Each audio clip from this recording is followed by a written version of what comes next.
सूबे के सिद्रा इलाके में पुलिस ने 2 मकानों से 6 लोगों की लाशें की बरामद। लाशों को तहवील में लेकर पुलिस ने मामले को लेकर तहकीकात की शुरू।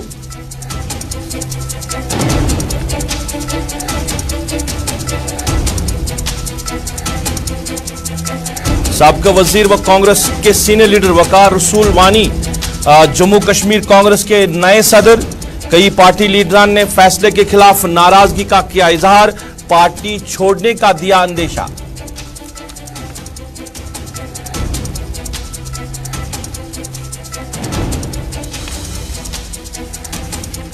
जवाई टनल के ऊपरी हिस्से में बादल फटने से 80 के करीब बेड हलाक।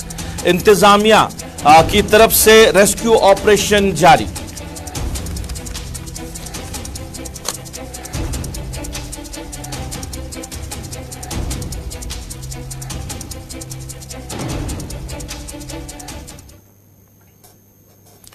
अस्सलाम वालेकुम नाज़रीन, आप गुलिस्तान के श्रीनगर स्टूडियो से बराह रास्त उर्दू खबरनामा देख रहे हैं। अपने मेजबान सईद रूफ फारूकी के साथ उर्दू खबरनामे कुछ अहम खबरें आप तक पहुंचाने की कोशिश करेंगे।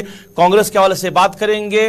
कांग्रेस के हाईकमांड के फैसले को लेकर कई लीडरान जिनका ताल्लुक वादी से है वो नाराज दिखाई दे रहे हैं। इधर मागाम से भी खबर आ रही है, वहां के जो म्युनिसिपल कमेटी के जो सदर है उनको गिरफ्तार किया गया है। गैर कानूनी तौर इजाजत दी उन्होंने तामीरात खड़े करने के लिए। और जवाही टनल में भी बादल फटने से जो अभी वहां पे खबर आ रही है कि बादल फटने से वहां से 80 के करीब वहां पे जो बेड हैं वो हलाक हुए। मगर सबसे पहले जम्मू सूबे का रुख करते हैं और जम्मू से आप तक खबर पहुंचाएंगे। जम्मू सूबे के सिद्रा इलाके में आज रात को तकरीबन 12 बजे के करीब पुलिस को इंफॉर्मेशन मिली है कि 2 मकानों से कुछ अलग किस्म की जो है वो बदबू सी आ रही है। और पुलिस ने मामले को लेकर वहां पे दोनों मकानों में जब तलाशी शुरू की तो वहां पे 6 के करीब वहां पे डेड बॉडीज मिली हैं। और बताया जा रहा है कि ये डेड बॉडी जो है ये डिकम्पोज हो चुकी थी। और पुलिस ने 6 जो डेड बॉडीज हैं इनको अपनी तहवील में लेकर FIR दर्ज किया और तहकीकात शुरू किया। बताया जा रहा है कि एक जो फैमिली है तकरीबन 4 के करीब जो फैमिली मेंबरान है उनका ताल्लुक श्रीनगर से है। श्रीनगर के बरजुला इलाके से बताया जा रहा है उनका ताल्लुक है। तो अभी क्या कुछ पुलिस ने वहां पे जो है तहकीकात शुरू की है, किस तरह की तहकीकात हुई है और क्या कुछ वहां पे अभी सूरत हाल है, ये हम आप तक पहुंचाएंगे। हमारे साथी रितिका हमारे साथ बराह रास्त जुड़ी है जम्मू सिद्रा से, इनसे ही जानने की कोशिश करेंगे। रितिका, आपका खैर मकदम है, बताइए कब पुलिस को ये इंफॉर्मेशन मिली है कि वहां इलाके में वहां पे जो लोग हैं घर के अंदर है और किस तरह पुलिस को इन्फॉर्म किया गया है? और ये भी बताइए कि अब जो डेड बॉडीज है उनको कहां पे रखा गया है?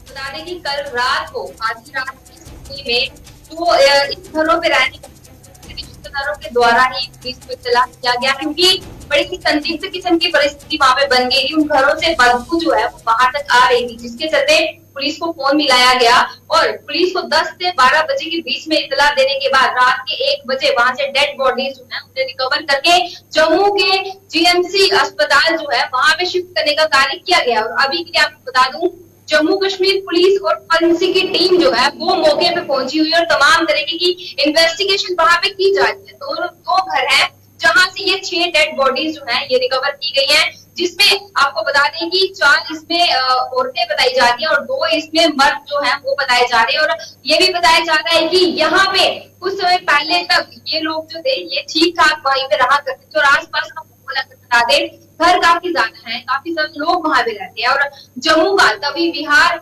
जो ये लेन नंबर 32 और 33 लेन नंबर है वहां पे ये घर है जहां पे ये हादसा पेश आया है।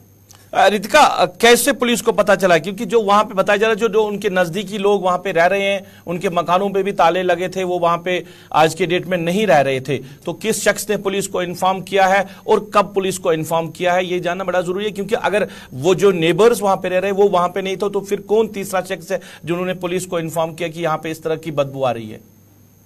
सर, इस कॉलोनी की अगर मैं बात करूं, यहाँ पे ज्यादातर जो लोग हैं वो कश्मीर श्रीनगर से यहाँ पे रहते हैं, क्योंकि सब जानते हैं कि वहां पे जब सर्दियां ज्यादा बढ़ जाती है तो उस वक्त लोगों का पलायन यहाँ के लिए होता है और यहाँ पे रहने के लिए वो लोग आते हैं। और यहाँ पे गर्मियों में वो लोग कश्मीर का वापसी रुख करते हैं क्योंकि गर्मी में वो नहीं रह सकते। और यही से अंदाजा लगाया जा सकता है कि आसपास के लोग जिनके घरों पे ताले हैं शायद वो अपने घरों की तरफ गए हैं, पर कुछ परिवार जो है वो अभी भी वहां पे रह रहे हैं। उनमें से ये 2 घर भी हैं और इन्हीं दोनों घरों में जो डेड बॉडीज हैं वो पाई गई। और इन्हीं के आसपास के घरों पे जो दूर दराज पे लोग रहते हैं, जब उन्हें बदबू आई इन घरों में से आते जाते रास्ते में से निकलते हुए, तो जब उन्हें शक पड़ा उसी शक की बिना पे उन्होंने पुलिस को इन्फॉर्म किया और पुलिस ने मौके पे पहुंच के रात के 1 बजे उन तमाम बॉडीज को रिकवर किया। और आपको बॉडीज की हालत बता दें, डिकम्पोज हो चुके थी, उनके जो शरीर थे वो पूरे तरीके से बदबू जो थी वो पूरे रास्ते तक फैल चुकी थी। यानी कि वहीं से अंदाजा लगाया जा सकता है कि 2 से 3 दिन तो लगातार हो ही गए हैं इन लोगों की मौत को हुए। रितिका, क्या पुलिस की तरफ से कोई स्टेटमेंट इस हवाले से कि क्या ये मर्डर है या इनकी नेचुरल डेथ हुई है? और दूसरा कि यहाँ अगर हम वादी की बात करें तो खबरें ये भी आ रही है कि इनका ताल्लुक श्रीनगर से, बरजुला इलाके से है। क्या कोई कंफर्मेशन पुलिस की तरफ से इस हवाले से हुई है?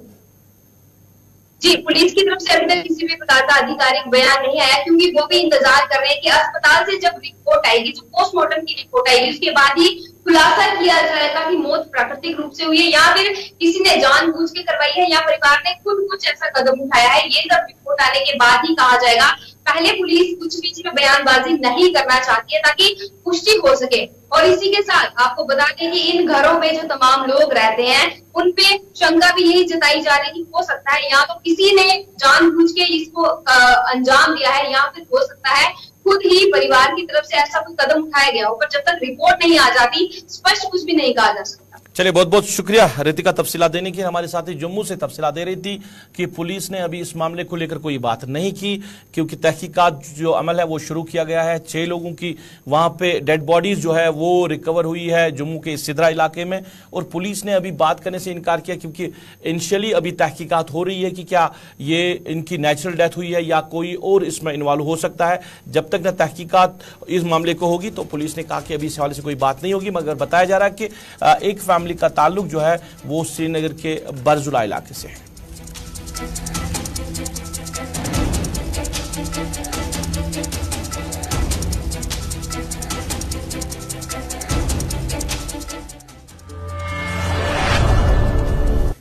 चले अब जरा बात करते हैं कांग्रेस पार्टी के हवाले से। ऑल इंडिया कांग्रेस कमेटी यानी AICC ने जम्मू कश्मीर के हवाले से फैसला लिया है कि जम्मू कश्मीर जो प्रदेश कांग्रेस कमेटी का अब नया सदर होगा वो वकार रसूल वानी होगा, जिनका ताल्लुक बानीहाल से है।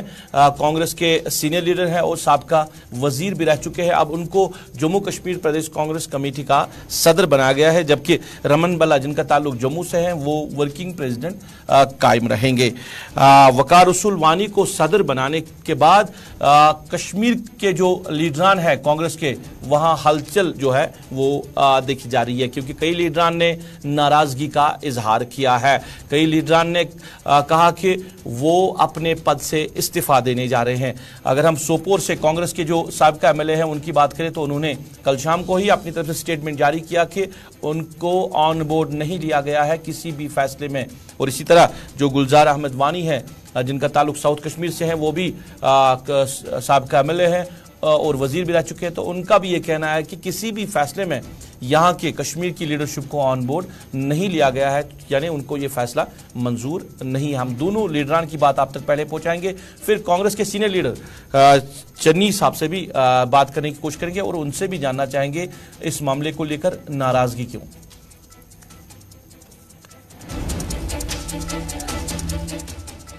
हमारे तंजीम में कुछ मसला था अपने घर में।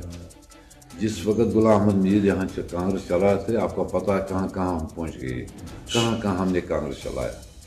जिस वक्त उसने 5-6 साल निकाल दिए, ये सही बात है, मगर कम से कम जो कल उन्होंने ये अचानक फैसला ले लिया बगैर पूछताछ, कम से कम पूछना चाहिए। हम भी सीनियर लीडर, मैंने भी 3 बार जीता कांग्रेस में। यहाँ ताज मुहिद्दीन साहब थे, किसी को नहीं पूछा। करा साहब थे, जो भी पीरजादा मोहम्मद सईद साहब थे, किसी के साथ मशवरा नहीं किया। शर्त ये मैंने यही समझा, अगर हमने इतनी कुर्बानी दी उसके बाद ये पूछने वाले नहीं थे, मुझे लगता है इस घर में मुझे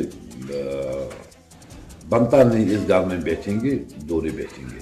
फिर मैंने यही समझा मैं रिजाइन नहीं करूं, क्योंकि इन जिस वक्त बात ही नहीं आगे चली हमारी, हम लोग को दिल्ली भी बुलाया था, दिल्ली में भी बात की गुलाम नबी आज़ाद के साथ, हमने उसको लास्ट में बताया गुलाम नबी आज़ाद साहब आप ही आओ कश्मीर,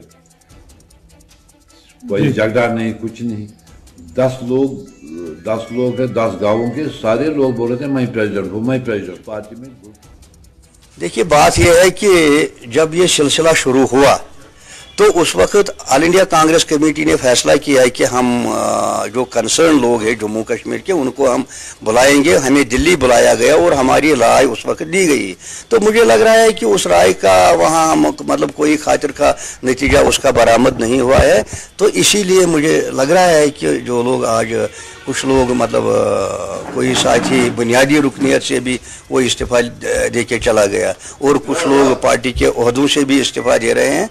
तो ये मुझे लग रहा है उस राय का न मानने का मतलब ये वही है कि उन्होंने इस्तीफा दिया। क्या ये फैसला गलत है जो फैसला लिया गया कल?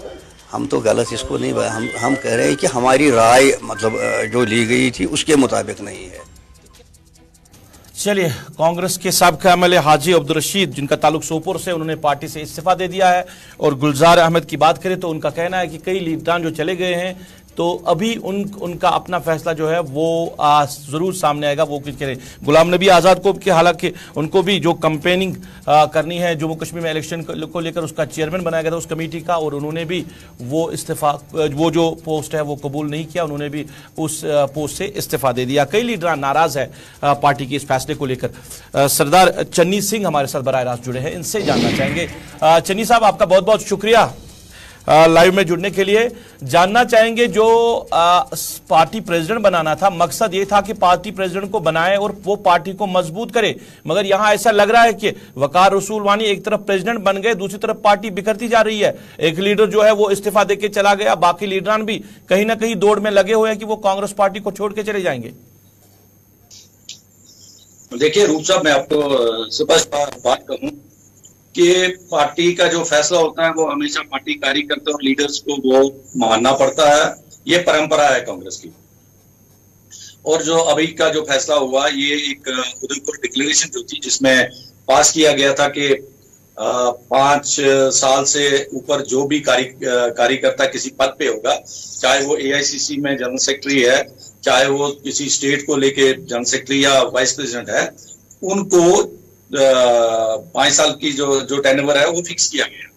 और उसी की एक कड़ी थी कि जम्मू कश्मीर रियासत को भी मद्देनजर रख के उसको लिया गया। और ये 2-2.5 महीने से अभी चल रहा था कि कौन नया अध्यक्ष होगा पार्टी का।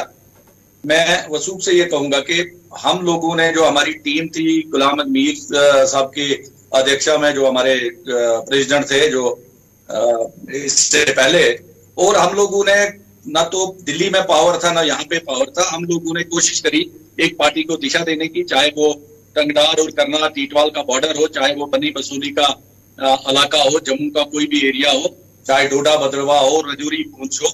हमने कोशिश किया कि पार्टी को हम इन हालातों में, क्योंकि जब यहाँ पे प्रेसिडेंट साहिबान रहे तब या दिल्ली में सरकार रही या जम्मू कश्मीर के अंदर भी पिछले 10-12 साल सरकार रही, उनके लिए दिक्कतें कम थी। लेकिन हमारी जो टीम थी मीर साहब को लेकर, हम लोगों ने कोशिश करा कि इन हालात में भी हमने पार्टी को जिंदा रखा। और पार्टी में कुदरती बात है, जब कोई ना कोई नया लीडर उभर के आता है या कोई किसी को अध्यक्ष बनाते हैं या किसी को जनरल सेक्रेटरी बनाते हैं, PCC प्रेसिडेंट बनता है, तो ये चीजें जो है पार्टी में उभर के आती है। मैं अपनी बात करूंगा, मैं तो PCC प्रेसिडेंट का दावेदारी नहीं कर रहा था। नहीं, और हमारा चन्नी साहब एक चीज जानना चाहूंगा कि ऐसा लग रहा है कि पार्टी बिखर रही है, क्योंकि हाजी रशीद जो है वो अपना इस्तीफा दे चुके हैं, कई और लीडरान हैं जिन्होंने नाराजगी दिखाई है और कहा गया कि उनको ऑन बोर्ड नहीं लिया गया है किसी भी फैसले में। तो ऐसा लग रहा है कि जो ग्रुपिज्म है कांग्रेस में, वो ग्रुपिज्म अब काम कर रहा है, क्योंकि जो भी लीडरान अभी नाराज है वो कहीं ना कहीं वकार रसूल वानी के हक में नहीं है कि उनको प्रेसिडेंट बनाया जाए। देखिए, मैं आपको एक बात बताऊं, हालांकि मैं उस पार्ट का हिस्सा नहीं था जो दिल्ली में मंथन हुआ था। उस मंथन के पार्ट का हिस्सा जो थे उसमें हाजी अब्दुल रशीद डार, गुलजार अहमद वानी साहब वगैरह जो XMLA जितने थे वो वहां पे थे। अब उन्होंने क्या वहां पे अपने पक्ष को लेके उन्होंने वहां पे बातें करी हैं, वो जानते हैं और हाईकमांड जानती है, दिल्ली की कांग्रेस जानती है, जो लोग उसके बीच में थे। लेकिन मैं जहां तक कांग्रेस की बात करूंगा, कांग्रेस पार्टी की बात करूंगा कि जम्मू कश्मीर के अंदर जो भी कांग्रेस, जिसके रगों में कांग्रेस का खून होगा, वो कांग्रेस को लेके चलेगा। फैसला कोई भी दिल्ली से आता है उसको दबाए करना पड़ता है।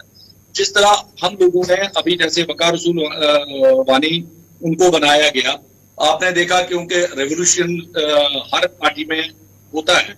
अब कांग्रेस ने ये सोच के एक यंग फेस दिया होगा, और मीर साहब का जो टेन्योर था वो ऑलरेडी पूरा हो चुका था। 7.5 साल प्रेसिडेंट रहना भी कोई छोटी बात नहीं होती है। उन्होंने अपने आप को प्रूव किया कि उन्होंने जम्मू कश्मीर चन्नी साहब मेरे सवाल का जवाब नहीं मिल रहा है मुझे। मैंने कहा कांग्रेस बिखरती जा रही है, नया प्रेसिडेंट जरूर बना है मगर कांग्रेस बिखरती हुई नजर आ रही है।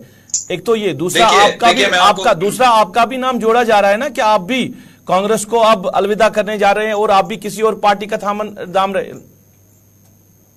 देखिए, आपने बड़ा अच्छा सवाल किया। मैं आपको ये बात बताऊं कि पार्टी के अंदर, पार्टी में नाराजगी जरूर रह सकती है एक दूसरे के साथ, लेकिन कांग्रेस पार्टी जो है वो यूनाइट है। अगर कोई साथी उसमें नाराजगी इजहार कर रहा तो पार्टी के अंदर डेमोक्रेसी, इनर डेमोक्रेसी में उसका हक बनता है, उसकी नाराजगी जो है उसको दर्ज किया जाता है। जहां तक ताल्लुक है मेरा, मैं आपको कहता हूं कि मैं अपनी बात करूंगा कि मैं आज की डेट में, मैं पिछले 28-29 साल से मुफ्ती मोहम्मद सईद साहब से लेकर गुलाम अहमद मीर तक मैंने कम से कम 7 प्रेसिडेंट्स के साथ काम किया। और मेरी जो सेकंड जनरेशन है, मेरा फर्जंद जो है, बेटा मेरा जो है, वो आज की डेट में all India youth Congress joint secretary वहां पे है, और सेकंड पीढ़ी मेरी जो है वो भी कांग्रेस के साथ है। तो कांग्रेस की मेरा जो खून है वो कांग्रेसी खून है, मेरी रगों में कांग्रेस का खून दौड़ता रहेगा और मैं कांग्रेसी रहूंगा। इसमें कोई भी ये जो पोर्टल्स वगैरह पे कोई भी न्यूज चल रही है, ये बिल्कुल फेक न्यूज है। हमने कभी ऐसा सोचा भी नहीं, ना आगे जाके सोचेंगे। अच्छा, कांग्रेस की बात करें तो कमजोरी है, कहीं मुल्की सतह पे बात करें या फिर जम्मू कश्मीर को लेकर बात करें, कहीं ना कहीं कमजोरी है कांग्रेस में, जिसको रिवाइव करने की कोशिश की जा रही है। जैसे आपने कहा कि मीर साहब की क़यादत में आपने कितनी कोशिशें की है। अब नए प्रेसिडेंट के लिए कितना मुश्किल होगा, क्योंकि लीडरान नाराज है, यहाँ पे पार्टी को संभालना, जो नाराज लीडरान है उनको संभालना और फिर पार्टी को मजबूत करना कितना मुश्किल होगा। देखिए, जैसे आपने जिक्र किया कि जो मीर साहब की क़यादत में जिस तरह उन्होंने जम्मू कश्मीर पूरी कांग्रेस को जोड़ के रखा, 1-2 साल से जब उनका मुझे लगता है कि ये कोई 1.5 साल से ये बात चल रही थी, अदरवाइज हमने 6 साल जो है सब पार्टी के कार्यकर्ता और लीडर्स जो थे मिलजुल के काम किया। और वकार रसूल वानी साहब जो नए प्रेसिडेंट बने, उनके लिए भी एक ये जो कुर्सी है, ये कांटू की कुर्सी है। इसमें आके क्योंकि ना सरकार दिल्ली में है ना जम्मू कश्मीर में है, तो काम करना जो होगा उनके लिए भी कोशिश करेंगे इसको आगे बढ़ाने की। जितने भी साथी हैं उनको साथ चलाने की उनकी भी कोशिश रहेगी, और जो पार्टी की परंपरा है उसको जिंदा रखेंगे और उसी परंपरा से वो भी पार्टी को दिशा आगे के लिए देंगे। चलिए, बहुत बहुत शुक्रिया चन्नी सिंह बात करने के लिए। सरदार चन्नी सिंह बात कर रहे थे, कांग्रेस को लेकर बात हो रही थी। वकार रसूल वानी को जम्मू कश्मीर प्रदेश कांग्रेस कमेटी का सदर बनाया गया है, मगर कांग्रेस के अंदर हलचल मची हुई है, कई लीडर नाराज है। हाजी अब्दुल रशीद, जिनका ताल्लुक सोपोर से है और कांग्रेस के एमएलए रह चुके हैं, 2 बार वो कांग्रेस के एमएलए रह चुके हैं, वो पार्टी छोड़कर चले गए। उन्हें फैसला लिया कि वो इस पार्टी में नहीं रहेंगे, और कई और लीडरान है नाराज है इस वजह से कि उनको ऑन बोर्ड नहीं लिया गया है। यानी वकार रसूल वानी को सदर मुंतखब करने पर कहीं ना कहीं उन्होंने अपनी नाराजगी दिखाई है।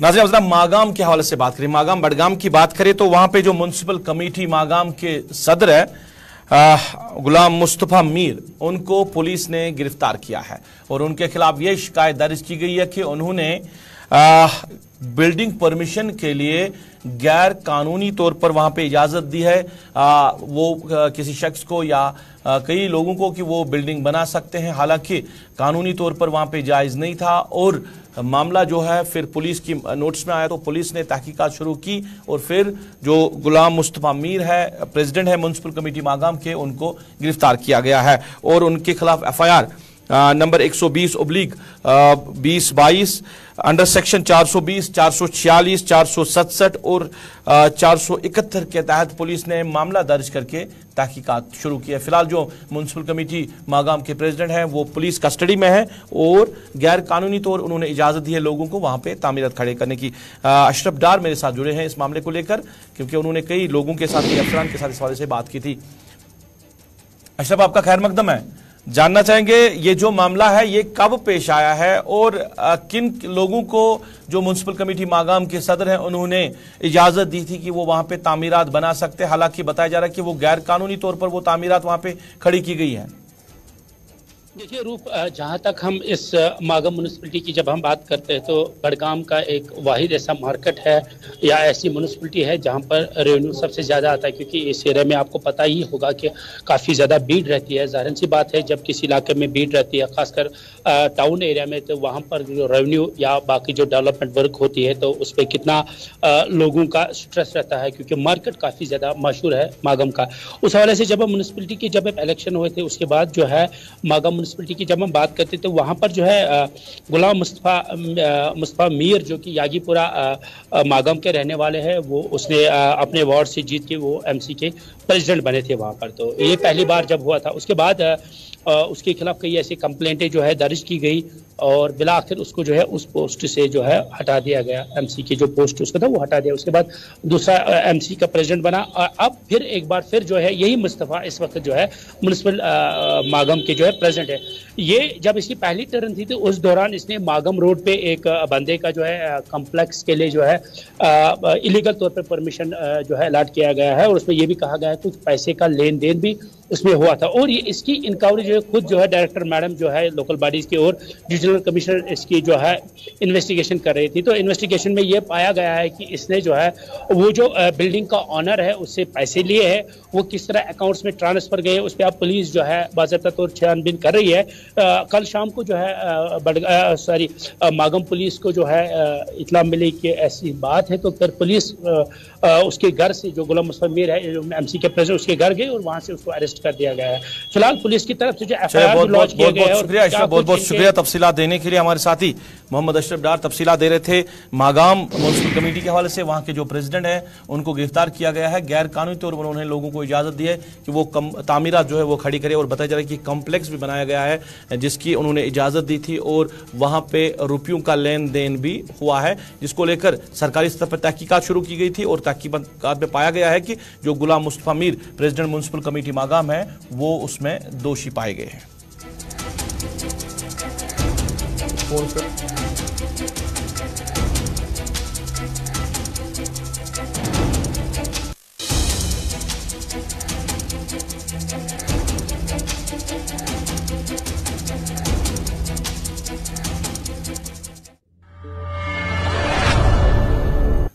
चलिए नाज़रीन, अब जरा बात करेंगे जवाहिर टनल के हवाले से। जवाहिर टनल के ऊपरी हिस्से में आज सुबह बादल फटने से 80 के करीब जो बेड़ हैं वो वहां पे हलाक हुए हैं और अभी वहां पे रेस्क्यू ऑपरेशन जो है सिविल इंतजामिया और पुलिस की तरफ से चलाया जा रहा है और बताया जा रहा है कि काफ़ी ज़्यादा नुकसान हुआ है इलाके में।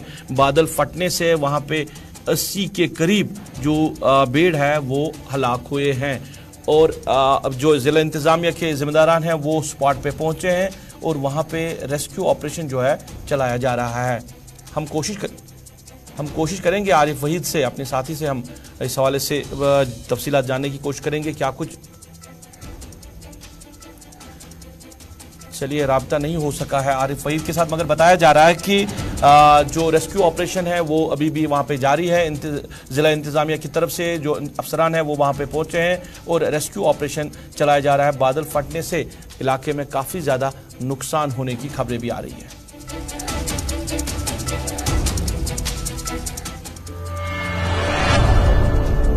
चलिए नाज़रीन, इसके साथ ही अभी तक के उर्दू खबरनामे से अपने मेज़बान को दीजिए इजाज़त। आप खुश रहे, आबाद रहे, हमें भी अपनी नेक दुआ में याद रखिए। अल्लाह आपका हमारा सबका हाफिज़ व नासिर।